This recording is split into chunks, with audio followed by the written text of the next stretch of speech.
Shalom, amigos. Rabino Jacques Kugelkorn para falar com vocês sobre a paraxá dessa semana, que é Terumá.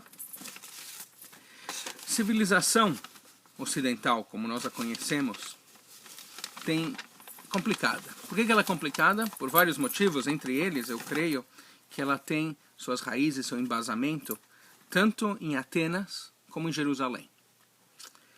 A maneira na qual nós vemos o mundo é baseada tanto na filosofia dos gregos antigos, como dos antigos hebreus, especialmente os profetas, como eles viam o mundo.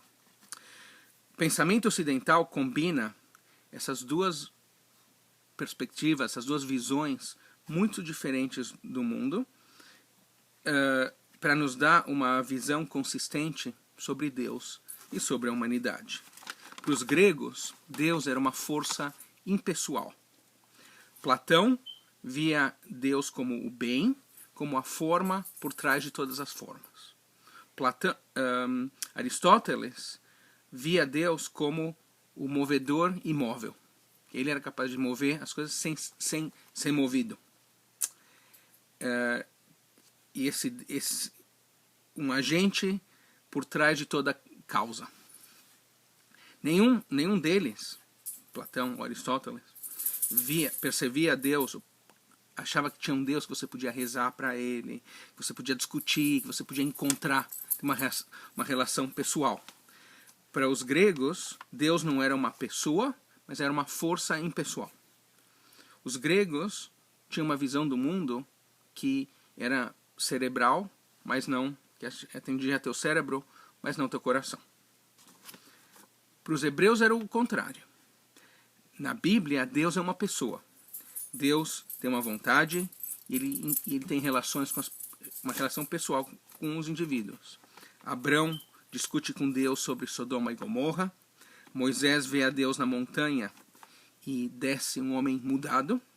Tanto que ele tem que usar uma máscara para proteger as pessoas dessa luz que saía da face dele.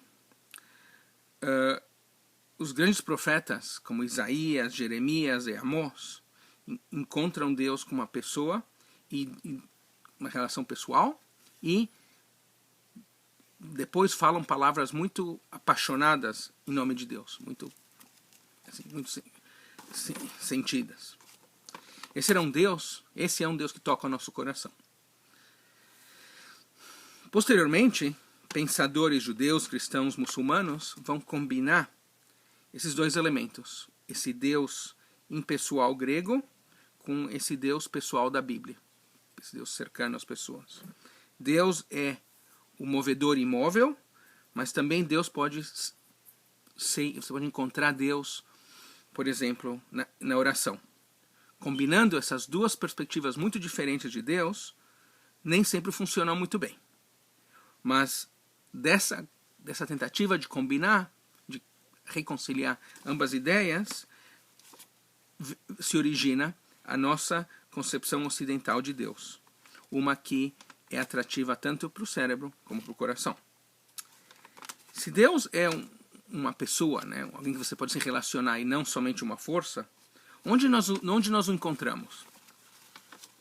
Onde podemos encontrar essa pessoa? Essa é uma questão fundamental da paraxá dessa semana.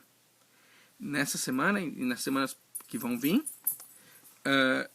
vai haver a descrição do lugar onde os hebreus vão encontrar Deus. Diz em Êxodos que eles me façam um santuário e eu habitarei entre eles.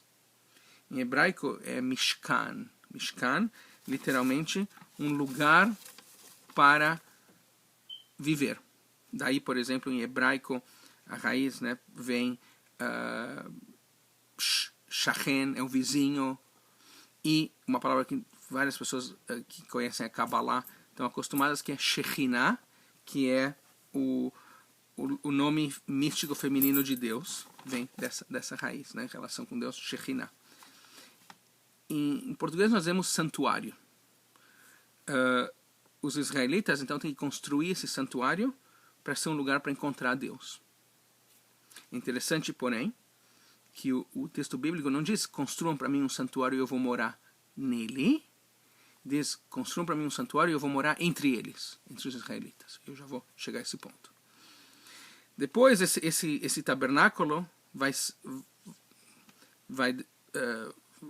ser trocado, vai haver um templo no seu lugar, o grande templo de Jerusalém, construído pelo rei Salomão, e depois reconstruído pela segunda vez nos dias de Ezra e Nehemia. 2 vezes o templo foi construído e destruído. Os judeus ortodoxos ainda hoje oram pela reconstrução de um 3º templo. Os judeus não ortodoxos abandonaram essa ideia. Temos que encontrar um lugar alternativo para nos encontrar com Deus. Alguns diriam que as nossas sinagogas devem ser o lugar para encontrar Deus. Para muitos judeus, a sinagoga é o que se chama um mikdash me'at, um pequeno templo. Um lugar para encontrar a Deus.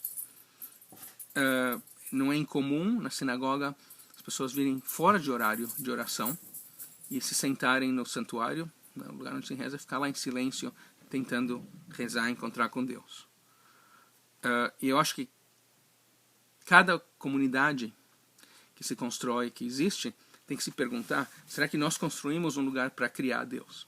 E eu fico muito feliz dessa congregação que nós temos aqui em linha, apesar de distante, apesar de não termos tanto contato pessoal, nós temos conexões muito fortes, onde eu creio que existe um lugar para Deus. E os rabinos do Talmud achavam que o melhor lugar para os judeus encontrarem a Deus é através do estudo da Torá. Diz a tradição, onde os judeus se reúnem e discutem palavras de Torá, lá a Shekhinah, a presença divina, está com eles. Se nós não podemos encontrar Deus numa montanha, como Moisés fez, nós podemos encontrá-lo através do estudo dos nossos textos sagrados. Por isso que a Torá é tão essencial como na busca da espiritualidade judaica. Eu creio que há vários lugares onde nós podemos encontrar Deus, mas existe um lugar particular. E a lição vem dessa paraxá também. No tabernáculo, como está descrito na Torá, em cima dele havia 2 querubim, 2 anjos, olhando um para o outro com cara de criança. Que é incrível, porque a tradição judaica é uma que nós não... É proibido você replicar, fazer a imagem humana. Então você vai numa sinagoga, pode ter todo tipo de decoração, mas ou vai ser geométrico, ou flores, ou plantas, mas nunca a cara de uma pessoa, nunca um ser humano. Ao contrário, por exemplo, que a gente vê nos vitrais das igrejas. Porém, no lugar mais sagrado, no tabernáculo, havia esses 2 anjos, e quando Deus falava com Moisés, a voz de Deus saía exatamente daquele espaço entre as 2 caras, um anjo olhando para o outro, dali é que saía a voz, ali era a origem da voz.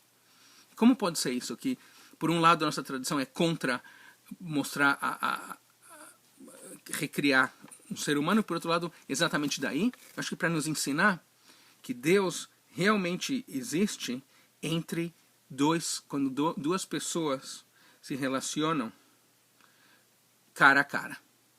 Eu acho também importante notar que o ser humano é o único animal, né, que tem relações cara a cara. Todos os outros animais um de costas para o outro. A fêmea de costas para o macho. Enquanto que o ser humano é o único ser que tem relações cara a cara. Também explicando que Deus existe nessa distância, nessa relação entre um ser humano e outro, quando você está plenamente presente com outra pessoa, lá não para, como diria Martin Buber, tendo uma relação de iguais, né, não usando outra pessoa, aí é que nós encontramos a face de Deus. Shabbat Shalom.